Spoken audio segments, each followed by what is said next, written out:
Sabihin nyo, DFA, si Tariela ang aming spokesperson. Gago! Hindi eh. Bida-bida itong mama na to. Iba naman ang trabaho mo, Brad eh. Di ba? Iba trabaho mo sa trabaho ng DFA. Pangalawa, sana marunong kang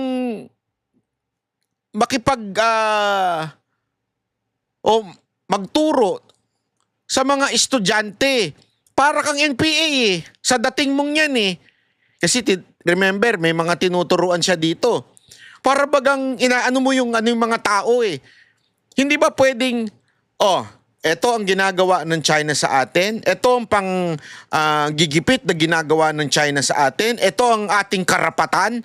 Eto ang dapat nating gawin. Hindi yung para kang NPA magturo. Alam mo yung mga NPA na tinuturuan nila yung nasa bundok? Parang ina-adjit nila yung mga estudyante, labanan ninyo ito, labanan nyo ito. Parang ganun eh. Huwag mong iano sa mga estudyante yung pagiging radikal mo. Pwede mo namang ayusin it. Sabihin mo, ito ginagawa ng China, hindi tama itong ginagawa ng China. Dapat tayo'y manindigan. Dapat ganito ang ating approach kasi this is the way. Ito ang treaty, ito ang usapin pagdating sa foreign relations. Hindi eh. Para kang gumagamit ka pa ng mga ganyan-ganyan para makarelate. Ano ka, geng-geng? Gago! Hindi, nagtatanong lang. Again, ulitin ko. Mr. Tariela, makinig ka mabuti. Ano ba gusto mo? Gulo o kaayusan? Kung gusto mo na mas magulo pa yung gulo, di guluhin mo. Bastusin mo pa. Taihan mo pa yung picture. Hindi, di ba? Kung gusto mo ng gulo, hindi pa sapat yan. Maganda, sunugin mo na rin yung picture ni Xi Jinping sa loob ng eskwelahan.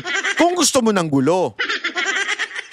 Pero kung gusto mo maayos, at tayo ay kausapin, at tayo ay makipag-usap sa kanila at sabihin natin, oy, amin yan. Huwag nyo naman pakialaman. Huwag nyo naman gaguhin yung mga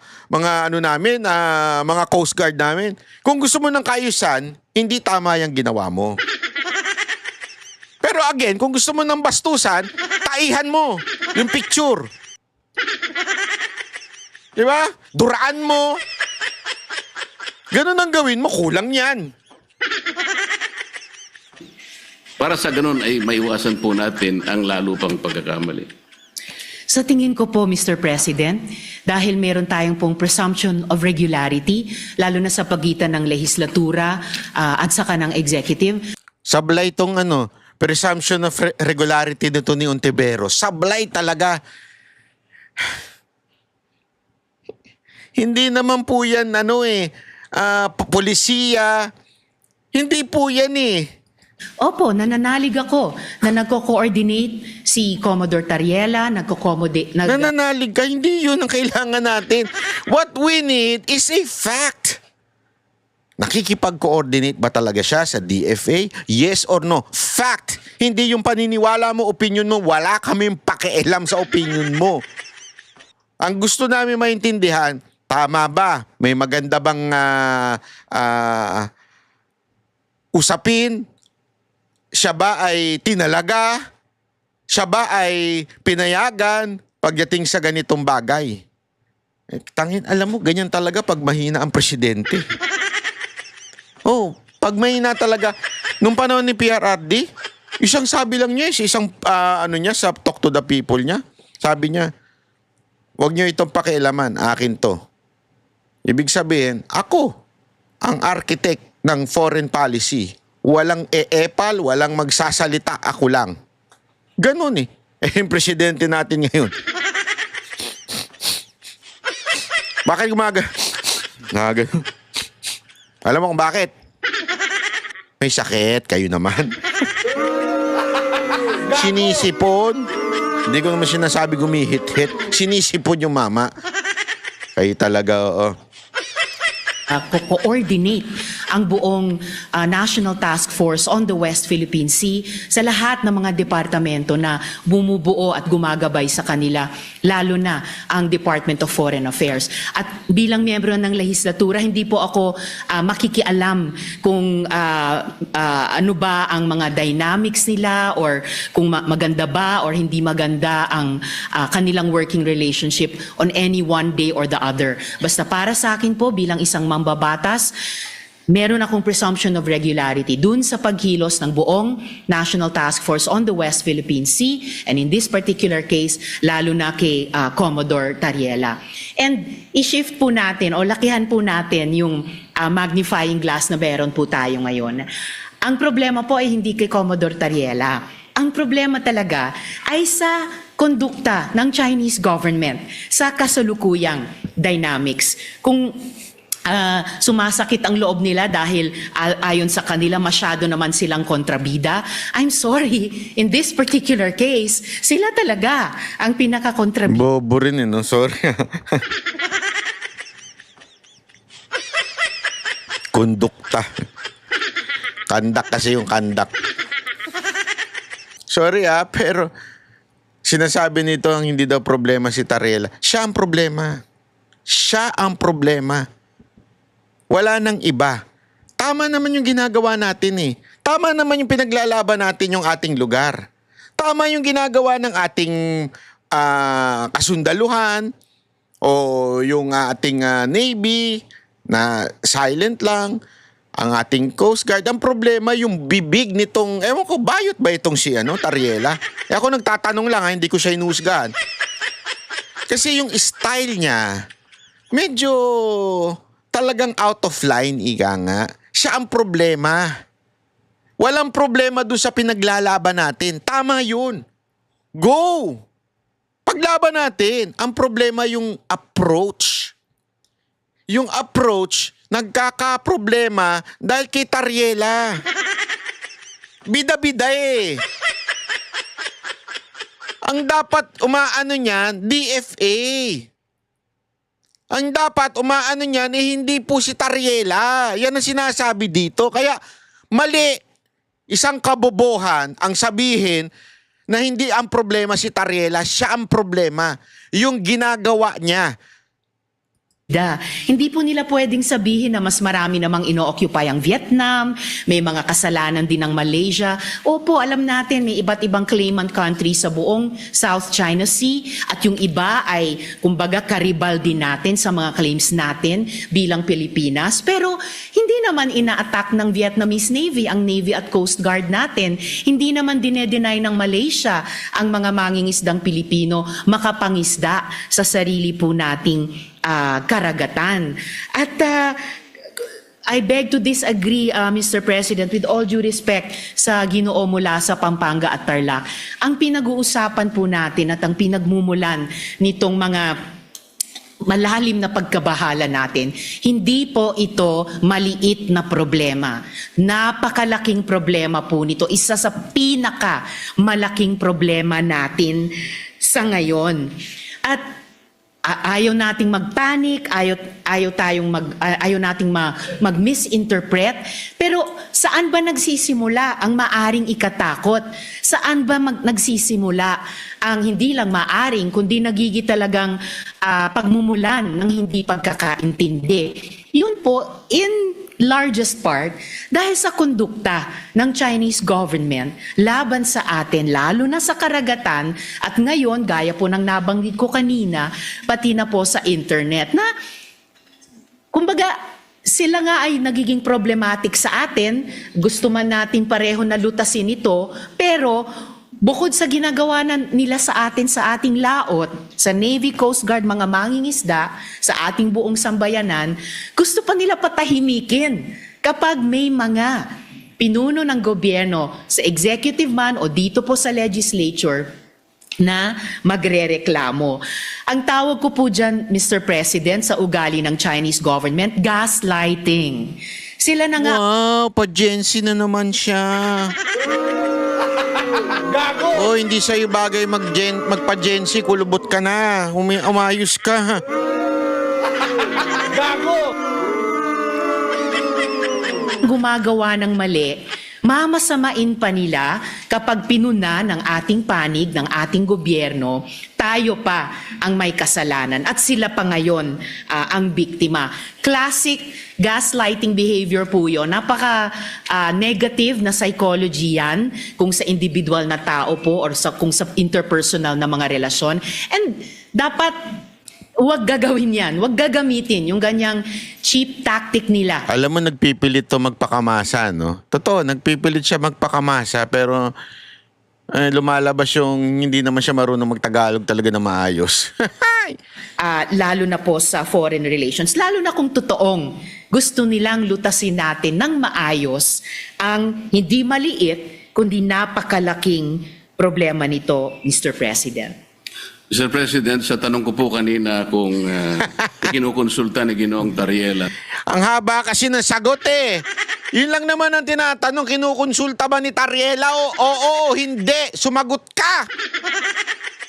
Ang haba ng sagot mo. sa DFA ang kanyang mga ginagawa at pagpapahayag sa publiko, at ang sinagot po ay siguro naman po maaari sapagkat yung pong presumption of regularity.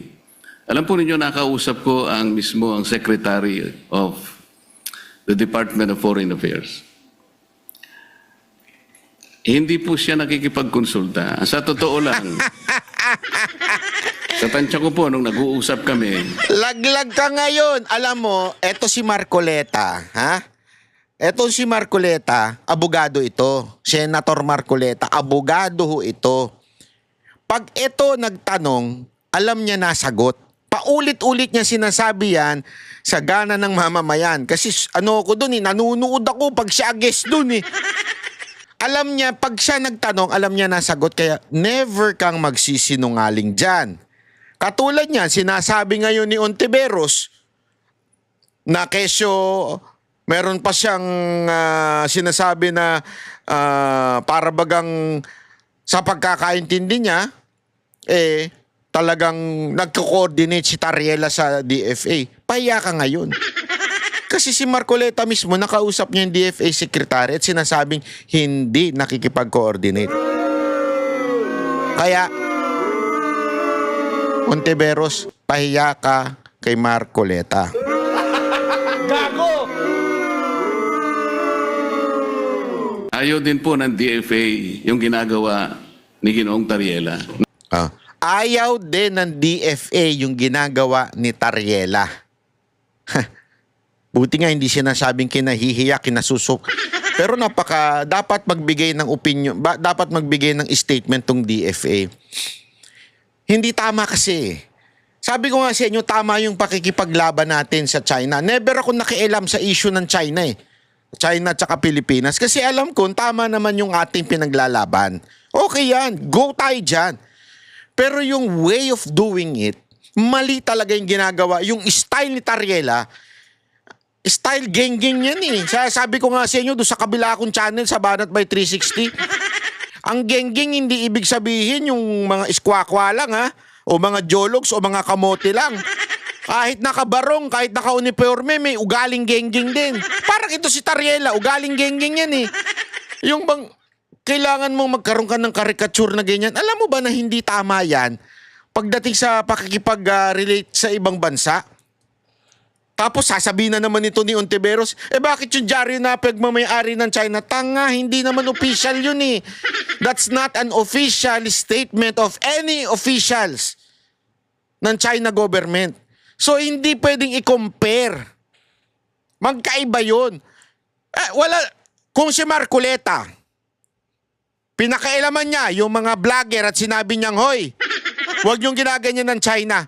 Diyan, papalag ako. Karapatan ng vlogger yan eh. Karapatan ng kung sino mang Pilipino na gustong magalit sa China, walang problema yun. Karapatan nila yun. Pero kung manggagaling sa opisyal natin, katarantaduhan yun. Kasi hindi dapat ganun ang approach. Hindi dapat ganun ang diskarte. Ika nga. Hihirapan nga po sila. Yun ang pagkakasabi sa akin. Dahil imbes na makatulong sa kanilang gawain at sa kanilang responsibilidad na panatilihin natin yung gawin ba nating kahit na medyo mahirap. Ang sabi ko nga sa China, Oh, nahihirapan daw. Ha? Nahihirapan daw etong DFA sa ugali ni Tariela. Gago! Ambassador, Mr. President, alam kong mahirap ang kalagayan natin. Pero kung papayag ka na ikaw baka ako naniniwala na pwede tayo magsimula na ang lahat ng isipin natin, lahat ng gawin natin ay mga bagay na pwede natin pagkaintindihan. Pwede tayong magkasundo. Doon tayo mauna. Iyon ba naniniwala ka? Naniniwala po sila, Mr. President. Kapag nagsimula tayo sa mga bagay na pwede natin pagkasunduan, halimbawa, sabi ko, yun na lamang ka akong mga isda. Alam ko, kako, ang isda. Walang may-ari yan. Common yan eh. Yan pwede nating pag-umpisahan sa pamagitan ng traditional fishing rights. Sapagkat yung prinsipyo niyan, sabi kong ganyan, although it is covered by international law, hindi ka ako pinag-uusapan dyan ng teritoryo. Kasi kapag ka ang pag-uusapan, napunta na sa teritoryo, problematic na eh. Pero pag-usapan muna natin ang mga isda. Sabi ko sa kanya, Sir President, nagawa ninyo sa Vietnam, nagkaroon kayo ng Eto, sinasabi ni Marcoleta, baka naman pwede tayo magkasundo sa mga bagay-bagay. Oh, may mga bagay naman na pwede tayong pagkasunduan. Huwag na natin pag-usapan yung hindi natin makapapagkasunduan. Pag-usapan natin yung pwede nating pagkasunduan. Oh, ito sagot ha. Pakinggan nyo. ulo dyan. Pero bakit nyo nagawa? Nagkaroon kayo ng agreement na partisyon yung isang sukat ng karagatan doon sa Tonkin Gulf sa Vietnam. Nakagawa rin kayo ng ganyang klaseng pag-uusap at kontrata sa pagitan ng inyong bansa at ng Vietnam. Tungkol sa isda rin. At kahit maigting ang labanan ninyo sa pagitan ng, ng Japan at ang bansa ninyo, nagawa nyo rin sa Japan. Ibig ko sabihin, meron tatlong pangyayari dito sa panig ng ating mundo na nagawa nating ayusin kahit isda lang ang pinag-umpisahan natin. Hindi ba natin pwedeng gawin dito sa ating bansa? Sabi niya, pwede. Kaya lang, pakaiwasan naman natin itong ganito kasi, sabi niya. Kami naman nakahanda naman kami. At alam ko, Mr. President, nabasa ko sa dyaryo kaninang umaga, 17 yata sa ating mga fishermen ang kanilang sinalba. Mga bagay na po. Wag mong anuhin yan. Hindi bad news yan. So hindi pwede yan. Magagalit sila pag hindi bad news. Kailangan yung kabastos-bastos. Hindi naman nating pasalamatan din sila. Kasi po kung ako po, ayoko din ang ginagawa nila. At sinabi ko rin naman sa kanya ng harapan. Bilang Pilipino, sabi ko, masakit naman ka ako. Makita ko yung aming mga mangisda na talagang kinakanyon yun ng tubig. Naintindihan naman namin yun, sabi niya. Kaya ang gusto namin, makagawa tayo ng mapagumpisahan natin. Ngayon, kung halimbawa si Commodore Tariela, habang nag-uusap tayo, nagpapakita ng ganitong mga memes at saka yung mga caricatures na negatibo, Mr. President, hindi po nakakatulong eh. So ano po ba yung ating moving forward? Wala na ba tayong gagawin kundi puro patotsadahan na lang? Hindi po makakabuti sa pagitan ng dalawang bansa natin. Kaya lang naman po ako tumayo para imungkahi ang ilang bagay-bagay sana na makakatulong. Maaring mahirap po sa umpisa. Ang imumungkahi ko nga po sana, Mr. President, kung meron po tayong panahon sa ating mga committee hearings, imbitahan po natin ang Coast Guard, ang Department of Foreign Affairs, at kung sino po ang may kinalaman dito sa West Philippine Sea, o kung tawagin po natin ay Exclusive Economic Zone, sa pagitan ng napaloob po sa South China Sea. Para po yung komplikasyon po dito na napakarami. Kasi yung batas po natin at yung ating administrative issuance na nangyari sa mga nakarang araw at yung mga ginawa nating batas kamakailan lang, hindi ko nagkakamali 2024, hindi po consistent talaga eh. Lilitaw po meron tayong mga bansa, meron po tayong mga features na inoccupy natin. Labas po sa ating exclusive economic zone. Ipakikita po natin yun. Kasi kung wala tayong masusing pag-aaral, nababanggit ko nga po kung minsan, Mr. President, hanggang ngayon, wala po talagang malinaw na coordinates kung ano ba talaga ang pinaka-area ng ating West Philippine Sea o Exclusive Economic Zone. Siguro magsimula po tayo doon kasi yung iba, misinformation na po yung lumalabas eh. Napaka-komplikado po nito kung pag-uusapan po natin yung mga features na yan at kung ang magiging centerpiece po ng ating foreign policy, ipag-awayin na lang natin ang mga bato sa South China Sea. Palagay ko po nalilihis po tayo. May malaki po sigurong mga dapat pag-usapan at napakalaki ng China, napakamayaman ng ekonomiya ng bansa na pwede po natin sigurong maging siguro kakampi sa mga darating pong mga panahon kung maisasantabi po natin ang mga sigalot na namamayani sa ating bansa.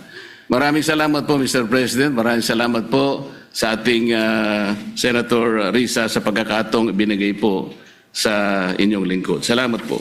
Oh, 'di ba? Sinabi ng China na noon naman maayos eh. Oh, maayos naman noon eh. Bakit ngayon eh hindi? Iyon na nga ang problema eh, mga kababayan eh. Bakit ngayon hindi? Eh kasi nga si Tarihela.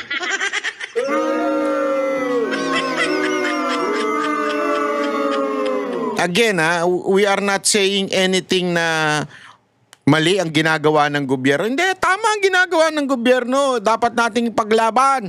Di ba? Walang problema dyan. Pero ang sinasabi natin dito, mali yung approach na may pambabastos. Yung hindi akma sa isang government official na gumagawa ng ganun. Hayaan nyo yung mga makakaliwag gumawa ng ganyan, kabastusan. Hayaan nyo yung mga galit na mga Pilipino gumawa nan. Walang problema yan. Kalayaan nila yan eh. Pero mula sa ating opisyal, hindi talaga maaayos. Paano maaayos kung ganyan ang ugali nung ating mismong opisyal? Eh tapos, ngayon pala, sabi nga ni Marcoleta, hindi naman pala pabor ang DFA sa ginagawa ni Tarriela. Naku po, patay tayo dyan. So paano na yan, Tarriela? Hindi ka pa ba magre-resign? Mag-resign ka na kasi sa totoo lang, panggulo ka eh. Dapat hayaan nyo ang DFA ang makipag-usap, di ba, diyan sa China. Hayaan nyo sila. Sila, trabaho nila yan eh. Bakit ba bida-bida ka? Trabaho nila yan eh. So hayaan mo sila. Bakit ikaw? Eh kasi nga, gusto mo, bida-bida ka. Kaya ka nadadrop. Di ba, sabi nila, ako allegedly drop out ka daw. Tapos naging Commodore ka bigla. Ang inang drop out siya, no? Pwede na pala akong maging opisyal ng drop out din ako eh. Pambira ka talaga, oo, Tarriela. Wala ka talaga sa hulog. Ngayon ako. Kami ang boses ng masa, hindi natatakot. Katotohanan lang, di kami nalulunod. Walang bahid ng sismis, lahat ay totoo. Kahit sino ka pa, pag mali ka babanatan ka. Walang pinipili kulay, wala kaming kinikilingan. Basta para sa bayan, kami lalaban. Pag tama palapakan, pag mali banatan. Di matitinag, di matatakot, para sa bayan tuloy ang sigaw. Sa harap ng kamera, walang halong takot. Mga baluktot, lahat kayo'y tutumba. Ang hustisya at totoo, yun lang ang mahalaga. Kahit sinong harang, di kami matitinag. Walang pinipiling kulay, wala kaming kinikilingan. Basta para sa bayan, kami lalaban. Pag tama palakpakan, pag mali banatan. Di matitinag, di matatakot, para sa bayan tuloy ang sigaw. Kung nasa tama ka, ikaw ay aming kasama. Pero pag mali ka, handa ka na bang mabasag? Banateros kami, walang inuunan. Dahil bayan muna, bago ang sarili.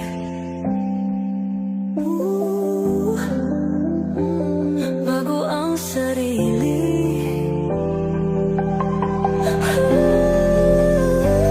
Pag tama palakpakan, pag mali banatan. Banateros ang sigaw, katotohanan ang laban.